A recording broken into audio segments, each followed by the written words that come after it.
Merci de suivre les programmes de Medi 1. Bienvenue dans ce nouveau numéro de Talk Afrique. Ils nous font rêver de par leur talent. Beaucoup d'entre eux ont commencé le métier par passion. Nous parlons des professionnels du cinéma africain qui sont entre autres des réalisateurs, des acteurs ou actrices, des cadreurs, des producteurs de cinéma, des scénaristes, des compositeurs de musique de films. Bref, la liste est longue. Ces professionnels sont chargés de la conception, de la réalisation, de la production et de la diffusion d'un film, d'une série ou d'une émission télévisée ou radio. Pour en arriver là et se concrétiser et se considérer professionnel, il leur faut une formation adéquate au préalable. Quelles formations justement sont-elles adaptées à la réalité africaine? On en parle dans cette émission. Deux invités sur ce plateau. Nous recevons Mamouri Tchoubou, journaliste et réalisatrice de documentaires et de création également. Merci d'être là. Merci de l'invitation. En face de vous, nous avons Pape Badara Seck. Vous êtes cinéaste, scénariste et vous êtes également l'un des formateurs du programme de formation de jeunes UpCours 2022. Merci d'être là. Merci beaucoup.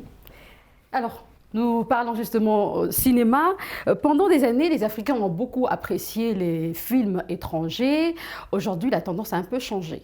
Les Africains aiment beaucoup leurs produits. On va parler des produits locaux qui sont justement ces films ou les séries.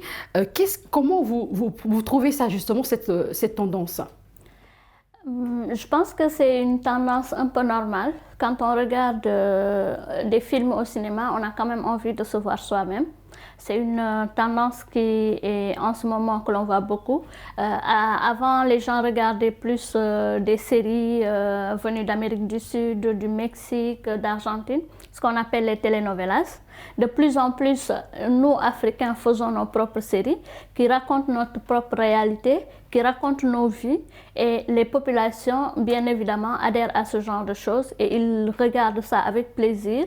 Et ce qu'on voit avec toutes ces séries, tout cet engouement autour des séries sénégalaises, c'est le résultat de ça. Les gens ont envie de se voir à la télé, d'avoir un miroir en face d'eux, pas forcément de voir des personnes venues d'autres pays. Alors, vous parlez des séries sénégalaises, on dirait également d'autres séries. Ça peut être des séries ivoiriennes, camerounaises, n'est-ce pas, Monsieur Seck? Oui, oui, je pense que cette tendance est là maintenant. Je pense que les Africains vraiment essaient de raconter leurs propres histoires. Hein.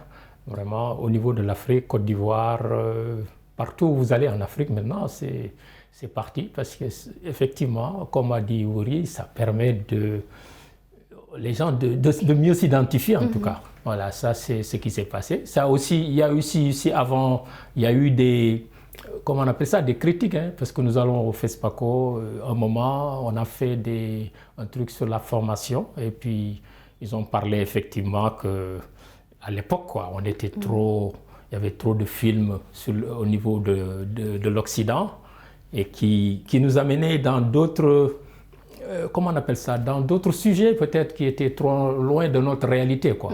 Maintenant, les gens reviennent vraiment à nos histoires et ce qui est très bienvenu en tout cas. Et justement, cela demande une formation pour les acteurs du cinéma africain. Nous allons donner quelques exemples de diplômes qui sanctionnent des formations au métier du grand écran. Nous avons donc les BTS audiovisuel, la licence audiovisuelle également, la licence art du spectacle, la licence professionnelle cinéma, le master. La liste n'est pas peut-être exhaustive, mais dites-nous, je suis avec vous, monsieur Seck, est-ce que le diplôme suffit pour être professionnel du cinéma, ou bien pour s'appeler professionnel? Bon, non, on peut dire que le diplôme ne suffit pas. Moi, j'aurais dit, parce que j'ai fait le cursus, quoi. J'ai été dans une école de cinéma. Bon, ça vous donne les bases hein, du cinéma, de la profession, les bases. Maintenant, peut-être, après l'école, ce qu'on vous demande, c'est d'avoir un peu plus d'expérience quand même sur le terrain. Voilà, je pense que maintenant, les diplômes que vous avez cités, c'est ça, BTS, licence, voilà, c'est un peu ce qui se passe. C'est aussi, il y a comment on appelle ça, les centres de formation, c'est peut-être vous donner une attestation. Oui. Hein, voilà, mais l'école ne suffit pas. Moi, je pense il faut... Bon, vous avez une connaissance de base, de la théorie, vous faites même des exercices de tournage. Par exemple, on vous dit à la fin de votre cursus, vous devez filmer en groupe un film Voilà, donc, mais ce qui est, moi je pense que si on n'a pas une, comment on appelle ça, une expérience du terrain pratique en allant être des stagiaires dans des films qui se font, voilà, c'est là qu'on peut parler d'aller, c'est là qu'on peut aller vers le professionnalisme. Et lorsque vous parlez même de l'expérience du pratique, l'exemple est là. Oui, vous êtes journaliste de base, mais vous avez décidé de faire des formations pour devenir réalisatrice. Vous vous êtes dit que le diplôme ne suffit pas parce qu'après, vous avez réalisé 5 films. C'est bien cela? Oui, effectivement. Avant d'aller au master, c'est vrai que je n'avais aucune pratique cinématographique.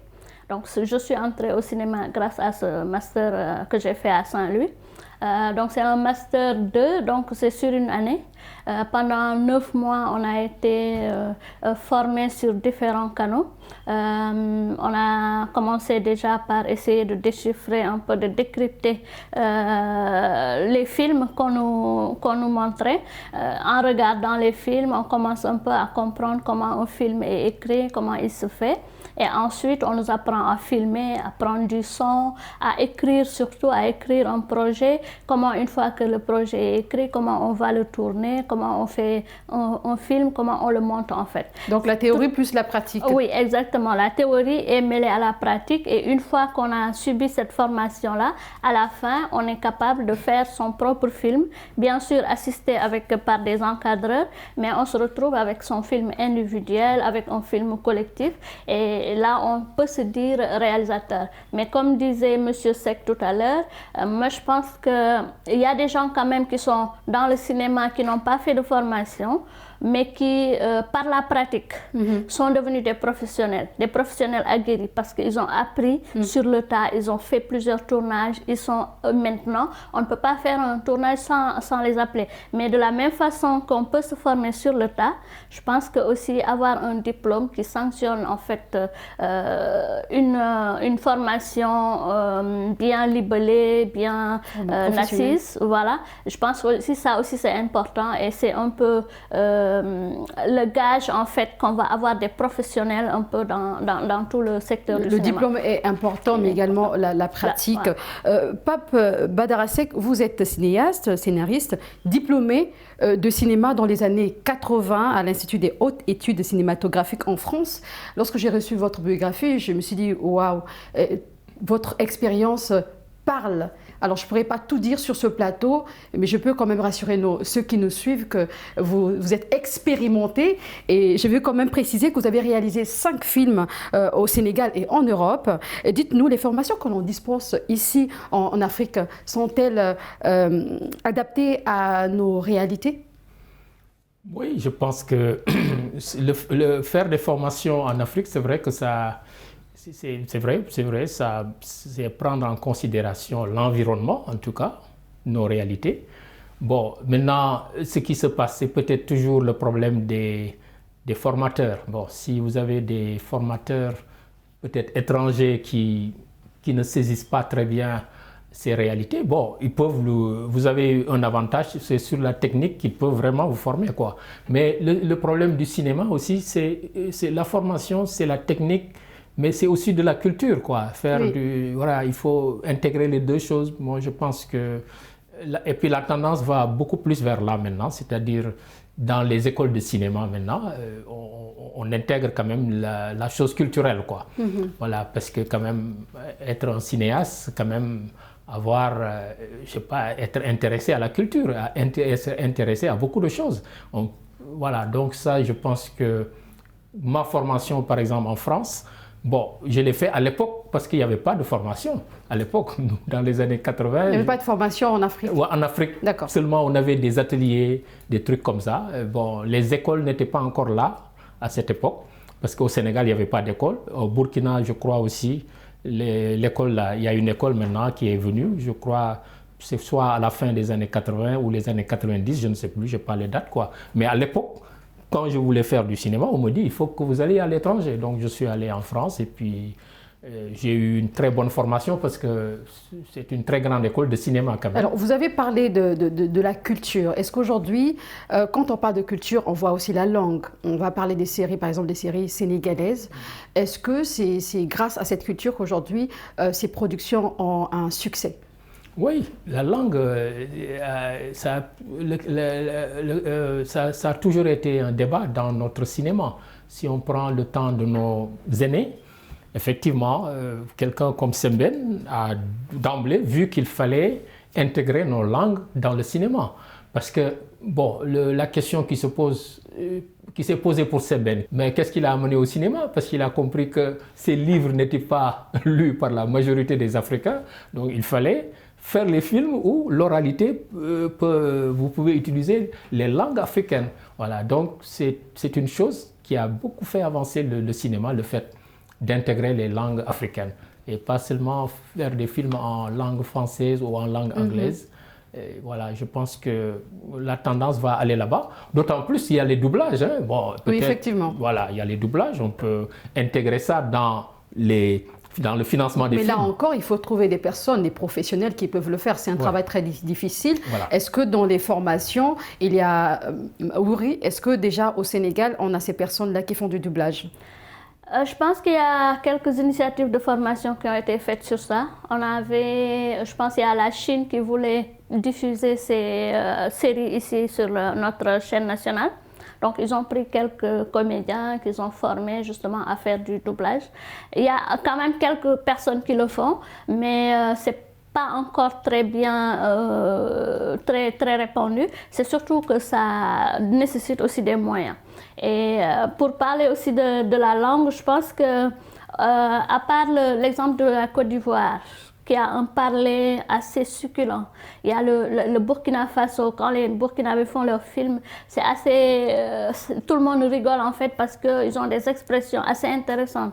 Tu vois? Donc c'est ce qui fait que, par exemple, quand les Sénégalais veulent faire des films en français, c'est un peu, peut-être c'est un peu compliqué parce que le français n'est pas notre langue maternelle et peut-être que ça pose quelques soucis et après il faudrait aussi trouver le moyen de faire le doublage. Voilà. Donc tout ça, ça rajoute des coûts et je pense que justement le fait de faire des films en langue nationale, ça permet aux acteurs en fait de s'exprimer, d'exprimer un peu tout le potentiel artistique et c'est ce qui rend en fait ces séries-là si intéressantes parce qu'on sent en fait l'émotion des gens parce qu'ils ne sont pas obligés de parler une autre langue que la leur. D'accord. Toujours avec vous, Mamouri Thioubou, vous êtes réalisatrice de documentaires de création. Vous avez fait des études en journalisme, hein, c'est ce que je disais au tout début, et en filmographie, pardon, vous avez réalisé 5 films. Vous avez remporté le prix du meilleur long métrage documentaire au Festival de vue d'Afrique de Montréal en 2019. Tant de palmarès, comment comptez-vous transmettre ce savoir à la jeune génération ? Pour le moment, disons que je suis encore un peu sur les pas de M. Seck. J'essaie de transmettre à ma façon, disons, à mon échelle. Il y a quelques mois au festival documentaire de Saint-Louis, avec un autre collègue, on avait une petite classe, disons, genre masterclass. On avait quelques jeunes qui voulaient faire du cinéma, à qui on essayait un peu d'ouvrir l'œil sur la critique cinématographique. On regardait des films, on essayait de décortiquer, parce que c'est des jeunes cinéastes de Gandiol, du Gandiol, près de Saint-Louis. Donc, ils voulaient faire des films et donc on essayait un peu de les orienter, de les encadrer pour que, voilà, quand ils regardent des films, ils essaient de voir comment le film s'écrit, comment il est fait, pour qu'eux aussi, quand ils vont faire des films, ils puissent un peu reproduire cela. Maintenant, la formation, c'est autre chose. Moi-même, je suis encore en formation, donc ça peut être compliqué pour moi de vouloir... D'accord. Et vous, tout à l'heure, je disais que vous avez réalisé 5 films. Parmi les 5, il y a un qui a attiré mon attention, c'est Fifiré en pays Koulbalo. Vous allez nous dire qu'est-ce que ça veut dire en français et quelle était la particularité de ce film? Fifiré en pays Tchoubalo, c'est un long métrage que j'ai fait en fait sur ma région d'origine, à Matam. Je suis de Matam, de la ville de Matam. Et donc Tchoubalo, c'est un peu notre ethnie. Nous sommes des pêcheurs. du fleuve Sénégal. C'est une vieille tradition de pêche dans cette région et cette tradition de pêche se nourrit en fait d'un savoir mystique que possède le peuple Tchoubalo. Et au fil du temps, avec les générations, ce savoir est en train de s'émousser, de disparaître parce que les vieux ne transmettent plus, les jeunes ne sont plus intéressés, il n'y a plus de poissons justement dans le fleuve. Et donc mon film essayait un peu d'interroger un peu comment moi, jeune femme surtout, Tchoubalo, comment moi je peux me positionner dans cette société, une société qui donne plus de place aux hommes.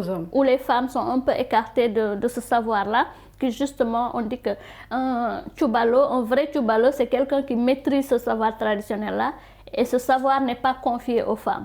Donc comment moi, femme, comment je peux me dire Tchoubalo alors qu'on m'écarte en fait de ce qui fait l'essence de cette ethnie. Alors vous avez réalisé ce film avec l'appui du FOPICA, Fonds de promotion de l'industrie cinématographique et audiovisuelle du Sénégal.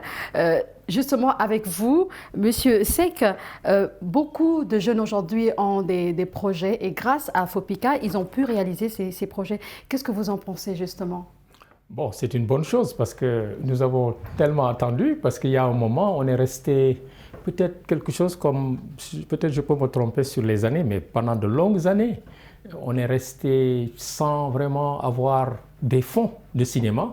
Bon, la dernière fois au Sénégal, avant ce fonds, c'était l'époque du président Abdou Diouf, voilà, qui avait mis de l'argent et créé une entreprise publique pour financer les films, quoi, mais qui n'a pas duré parce qu'il y avait un problème de comment gérer une entreprise de cinéma par des fonctionnaires. Hein. C'était ça le problème. Bon, ils ont réussi à faire quelques films. Après, il y a une histoire de faillite parce qu'une entreprise aussi, c'est de la rentabilité. Donc, on est resté, à partir de là, on est resté pendant peut-être 20 ans, je peux dire, je ne sais plus, quelque chose comme ça, 15 ou 20 ans. Et vraiment, le fonds est bienvenu, vraiment bienvenu, c'est vrai, parce que ça a permis, avec chaque année, avoir 1 milliard CFA, quand même de permettre, au moins de permettre, surtout les courts-métrages, de permettre à des jeunes de faire des courts-métrages avec des budgets peut-être. Bon, c'est des petits budgets, quoi, mais ça a permis quand même pour eux de faire des films. Je rappelle que FOPICA a été créé en 2002 et lancé en 2013, plus précisément au mois de septembre. Voilà, c'est-à-dire créé en 2002 sur les papiers. Et après, je peux dire que le fonds est arrivé en 2014. Je peux dire 2014. Voilà, c'est là qu'ils ont commencé à financer les films. Voilà, maintenant, et puis c'est parti. Pendant 5 années, hein, à peu près, 5-6 années. Et puis après, maintenant, vu les résultats que ça a amené, hein, beaucoup de jeunes ont fait des films. Ça nous a permis de faire deux grands films qui ont rapporté les talons de Yanenga, les films de Alain Gomis, hein, Tay, qui est arrivé à prendre les talons, ce qu'on n'a jamais eu. Hein. Et puis 4 années après, il remporte encore pour une seconde fois avec Félicité. Voilà, donc ça c'est grâce à la contribution du FOPICA. Bon, ce qu'il faut comprendre, bon, pour les courts-métrages, quand même, le FOPICA arrive à financer vraiment les courts-métrages. Mais pour les longs-métrages, un problème se pose. Parce que sur des longs métrages, le FOPICA arrive à donner un quart peut-être du budget. Vous voyez, les 3 quarts, c'est le réalisateur qui devient un producteur ou un coproducteur qui va trouver les financements. Vous parlez des professionnels, il y a également des jeunes qui nous suivent peut-être, qui sont passionnés. Est-ce que vous pouvez nous dire aujourd'hui quels sont les débouchés qui s'offrent à eux en fait, pour des jeunes qui se forment déjà ou ceux qui sont passionnés, qui veulent bien se former? Les débouchés, bon, ce que je dis, en tout cas dans les formations, je leur dis que le cinéma a plusieurs branches. C'est plusieurs branches, ce n'est pas seulement des réalisateurs ou bien des caméramans.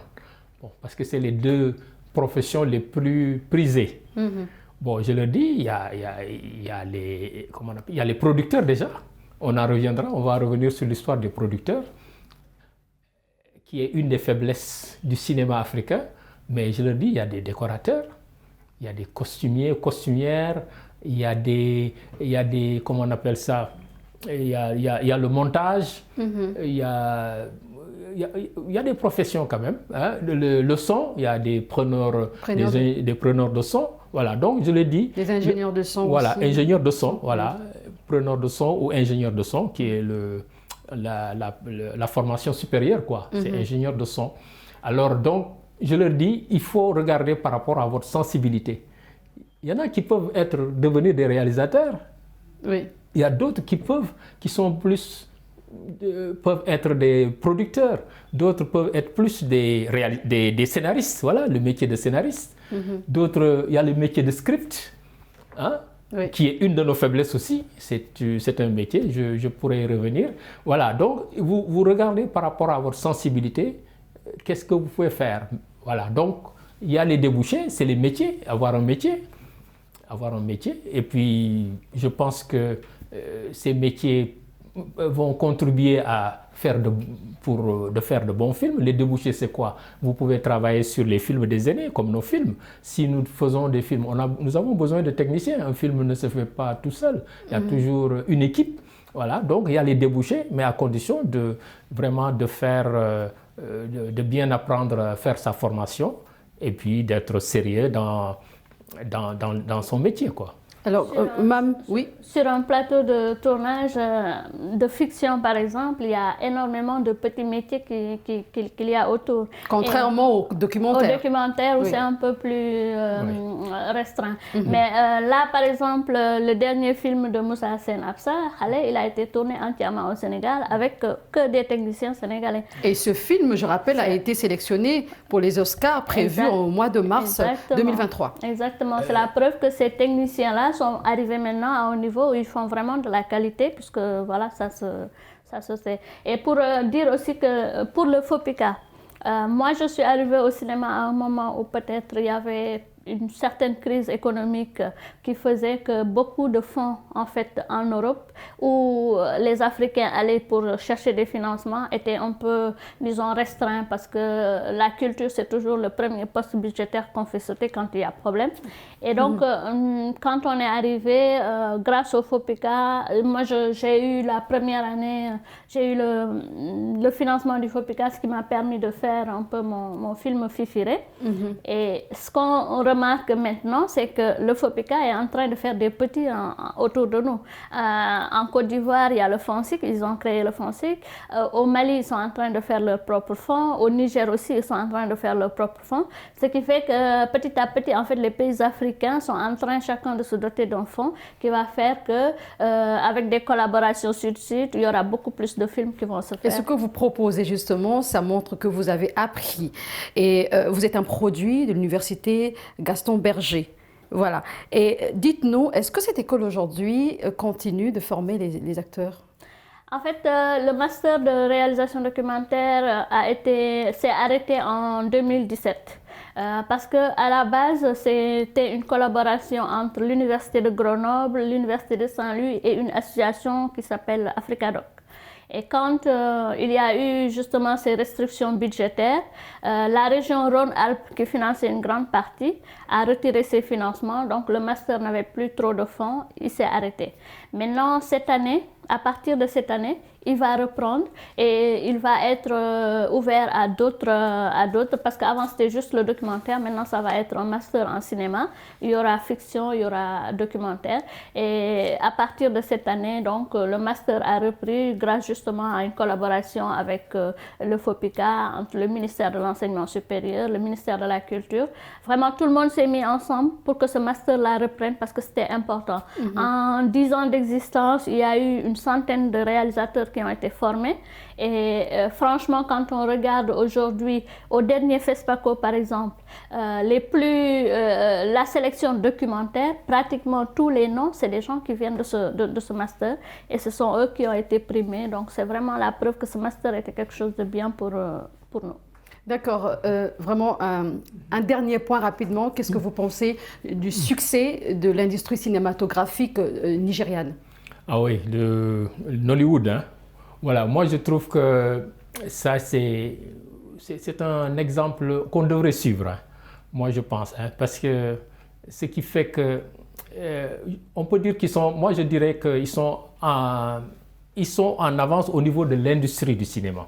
Parce que ce qu'il faudrait, bon, on parle de cinéma, mais tant qu'il n'y a pas une industrie, ça posera toujours un problème. Bon, on ne le souhaite pas, mais il suffit que le fonds du FOPICA disparaisse, les choses s'arrêtent. Alors que s'il y a une industrie, les choses continuent à fonctionner. Et les gens de Nollywood, de Nigeria en tout cas, ils ont très tôt compris la relation entre le cinéma et la rentabilité et l'industrie. Très bien, et nous souhaitons la même chose pour le Sénégal et d'autres pays. C'est la fin de cette émission. Merci beaucoup pour vos éclairages. À l'instant, Pape Badara-Seck, vous êtes cinéaste, scénariste et vous êtes l'un des formateurs du programme de formation de jeunes Up Cours 2022. Merci beaucoup. Merci. Merci également à vous, Mame Wuri Thioubou. Vous êtes journaliste et réalisatrice de documentaires de création. C'est un plaisir de vous recevoir sur ce plateau. Merci beaucoup.